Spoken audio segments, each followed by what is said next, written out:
Still hot though. You got to be careful because I can tell Know tonight, your limits. like, you still get dehydrated Don't really push easy. too much. Absolutely. And even early in the morning is not going to be perfect for being out there, because take a look at the heat index.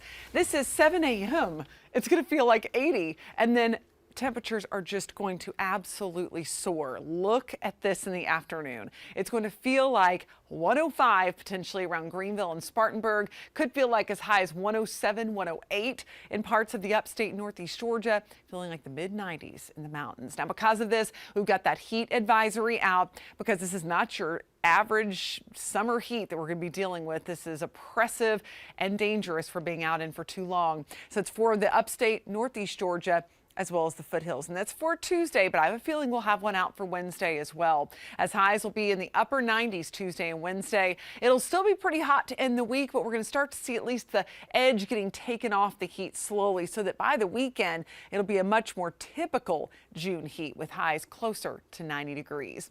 So over your next 24 hours, let's take a look at where we're going to be tonight, and that's going to be the low 70s. But remember, it'll feel even warmer than that, because when it's so humid outside, you just can't cool off very easily. 67 for the mountains. So get out early if you're going to need to get the dog for a long walk, or if you need to do a little work in the yard. Early is the time to do it.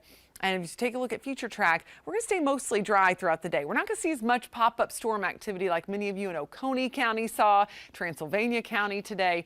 But Wednesday is going to be different. Models have been in pretty good agreement about some moisture really surging up, and all it's going to take is for a few storms to get going. And then with that heat, it's going to add so much energy that look at all this. 6 p.m. and then it goes through the evening, and even to 10 p.m. we'll be dealing with some of those heavy downpours. So that's going to be the day to keep your eye to the sky, especially after about 5 o'clock. And listen, that rain would be a good thing. It's just unfortunate that this heat could make those storms kind of strong. So the heat is going to really be the big story, as the jet stream stays well to our north.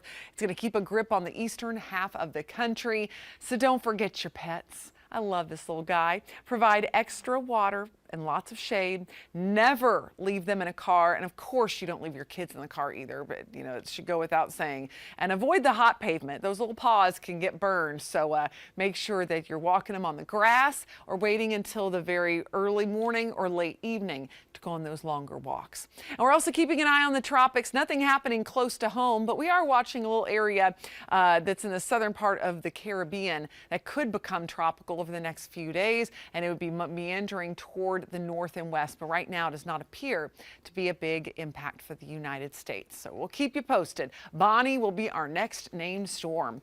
As we go into the next few days, we'll have to watch for a few storms, especially on Wednesday, and then just a slight chance Thursday. Mostly dry this weekend and much less hot. So we've just got to get through these next several days. Look out for each other for sure. Low 90s Tuesday, Wednesday, Thursday in the mountains. Could break another record tomorrow, and then going into the weekend back into the mid 80s, more comfortable territory for this time of year at least.